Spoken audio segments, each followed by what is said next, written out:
ओम श्री गणेशाय नमः। जय भोलेनाथ। नमस्कार दोस्तों, स्वागत है आपका आपके अपने YouTube चैनल पर। दोस्तों, जैसे कि आप जानते हैं कि श्रावण मास में अधिक मास 18 जुलाई से प्रारंभ हो गया है। अधिक मास को ही मल मास कहते हैं। इस मल मास को लेकर लोगों में कई तरह की भ्रांतियां है कि इस दौरान पूजा पाठ का फल नहीं मिलता, जबकि अर्थात इसके विपरीत है। श्री रामचरितमानस में गोस्वामी जी कहते हैं, नवमी तिथि मधुमास पुनीता, शुक्ल पक्ष अभिजीत हरिप्रीता। अर्थात तिथि में नवमी, मास में अधिक मास, पक्ष में शुक्ल और 27 नक्षत्रों में अभिजीत नक्षत्र भगवान को अति प्रिय है। दोस्तों, श्रावण मास में अधिक मास का मतलब है हरि और हर दोनों की कृपया। भौतिकवादी इस मास को मल मास कहते हैं, जबकि शास्त्रों में इसे पुरुषोत्तम मास कहा जाता है। शास्त्रों में वर्णित है कि श्रावण मास में लगने वाले अधिक मास में जो व्यक्ति हरि और हर दोनों की आराधना करते हैं, उसे अश्वमेध यज्ञ के बराबर फल मिलता है।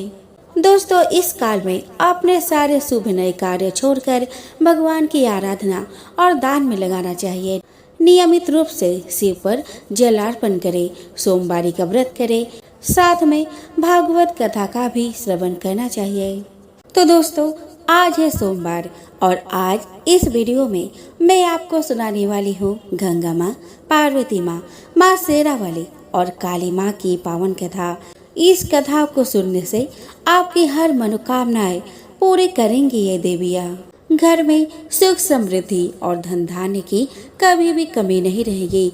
कोई भी टोना टोटका और मंत्र आप पर हावी नहीं हो पाएगा। तो चलिए दोस्तों, शुरू करें आज का वीडियो। दोस्तों, मन में शिव जी का ध्यान करें और प्रेम से बोले ओम नमः शिवाय। पौराणिक कथा के अनुसार एक बार पृथ्वी पर अन्न जल का अकाल पड़ गया था। जमीन बंजर हो गई। समस्त संसार में जीवन संकट पैदा हो गया। लोग अन्न की कमी से भूखे मरने लगे। इस समस्या का समाधान करने के लिए सभी ने ब्रह्मा और विष्णु की पूजा अर्चना शुरू कर दी। हर जगह त्राही त्राही देखकर ऋषियों ने भी ब्रह्मलोक और वैकुंठ धाम में जाकर इस परेशानी का हल जानना चाहा। तमाम प्रयासों के बाद भी जब हल नहीं निकला तो सभी देवी देवता शिव के शरण में पहुँचे। समस्या के निवारण के लिए महादेव माँ पार्वती के साथ पृथ्वी लोक का भ्रमण करने निकले।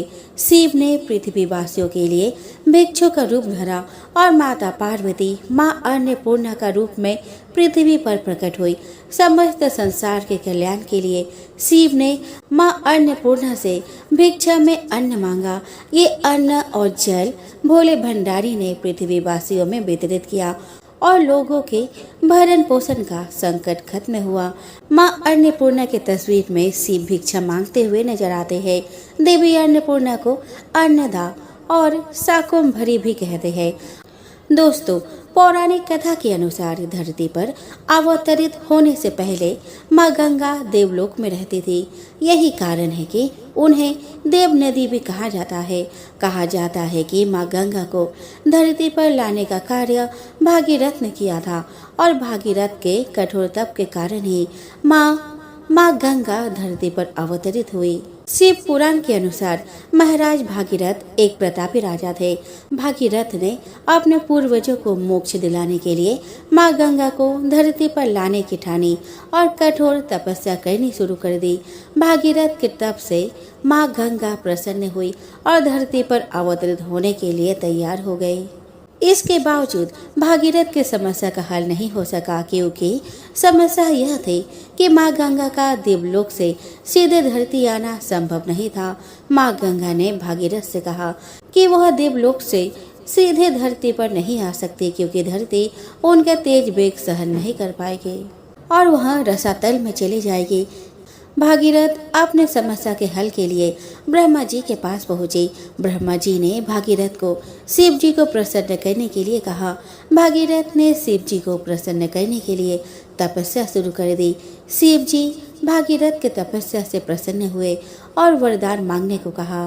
भागीरथ ने शिव जी को बताया कि वह अपने पूर्वजों को जीवन मरण के दोष से मुक्ति दिलाने के लिए माँ गंगा को पृथ्वी पर लाना चाहते हैं। भागीरथ की बातें सुनकर शिव जी ने अपने जटा खोल दी।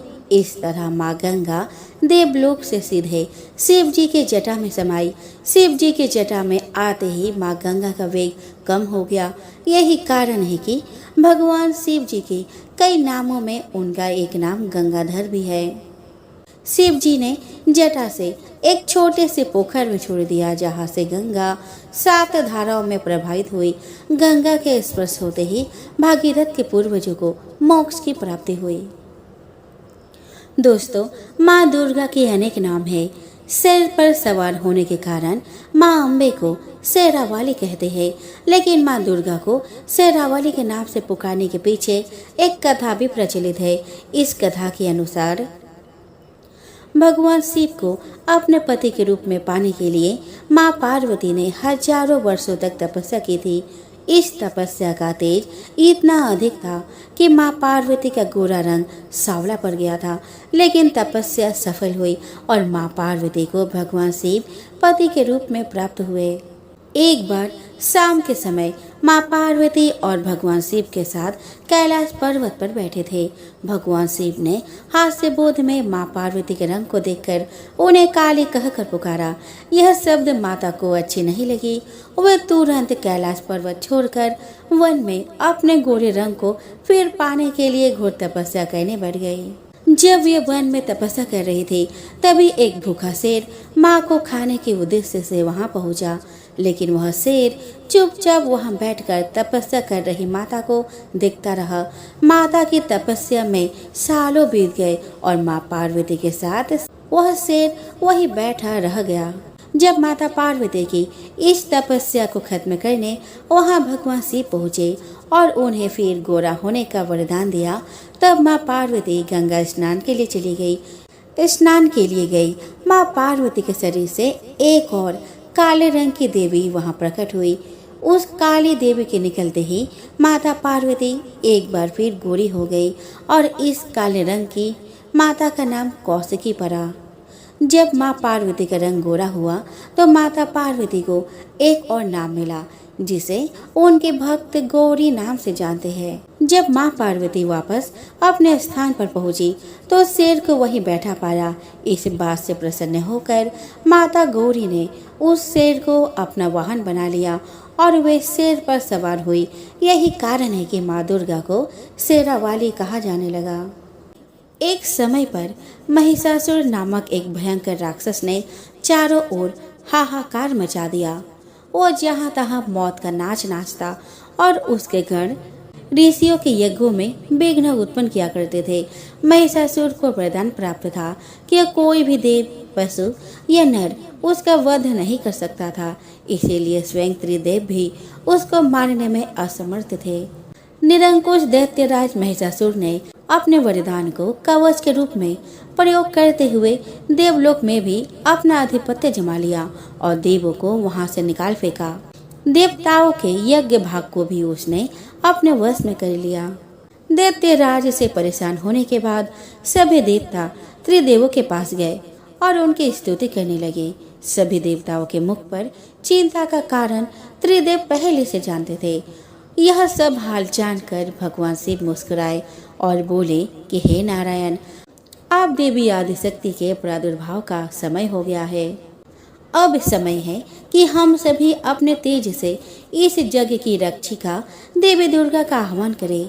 यह सुनकर स्वयं ब्रह्मदेव और नारायण ने भी हामी भरी। इसके बाद स्वयं भगवान शिव, भगवान विष्णु और ब्रह्मदेव के शरीर से तेज उत्पन्न हुआ और वह एक जगह आकर मिल गया। इसके बाद वहाँ जितने भी देवता उपस्थित थे, सभी के शरीर से महातेज उत्पन्न हुआ। त्रिदेवों के उस परम तेज में आ मिले। उस दिव्य तेज ने एक सुंदर स्त्री का स्वरूप ले लिया। महादेव के तेज से माता का मुख, नारायण के तेज से आठों भुजाएं, ब्रह्मदेव के तेज से चरण, यमराज के तेज से मस्तक और केश, चंद्रमा के तेज से माता के स्तन, देवराज के तेज से माता की कमर, वरुण के तेज से जांघें और इसी तरह अन्य देवताओं के तेज से माता के अन्य अंग उत्पन्न हुए।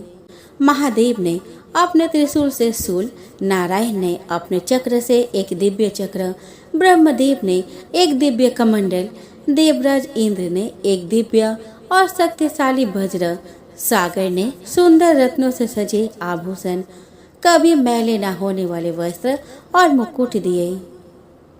वरुण देव ने शंख, हिमालय ने माता को सवारी के रूप में सिंह और इसी प्रकार देव शिल्पी विश्वकर्मा ने माता को दिव्य अस्त्र और शस्त्र निर्माण कर दिए। माता का यह स्वरूप अत्यंत तेजस्वी और भयंकर था। देवी दुर्गा के इस विशाल और भव्य स्वरूप को देखकर सभी देवों ने करबद्ध होकर उनकी स्तुति तथा देवी पर पुष्प वर्षा की। माता ने प्रसन्न होकर कहा कि हे देवो, कहो मेरा प्रादुर्भाव किस प्रयोजन से किया है। मैं अत्यंत प्रसन्न हूँ। मुझे बताओ, मैं अभी तुम्हारी समस्या का हल किए देती हूँ। जिसके बाद देवों ने सारा हाल कहा सुनाया। इसके बाद रण क्षेत्र में माता ने विकराल रूप धारण कर पहले दैत्यराज की सेना का विध्वंस किया और बाद में महिषासुर को भी मार दिया।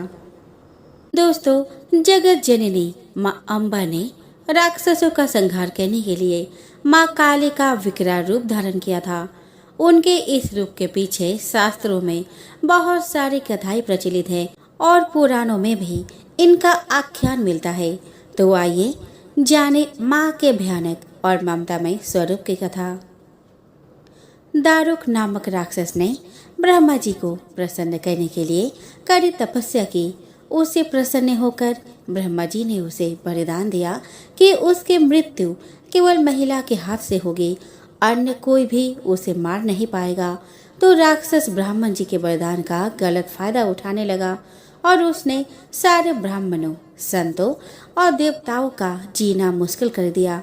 उसने अपने शक्ति से सारे अनुष्ठान बंद करवा दिए और स्वर्ग पर अपना राज्य जमा कर बैठ गया।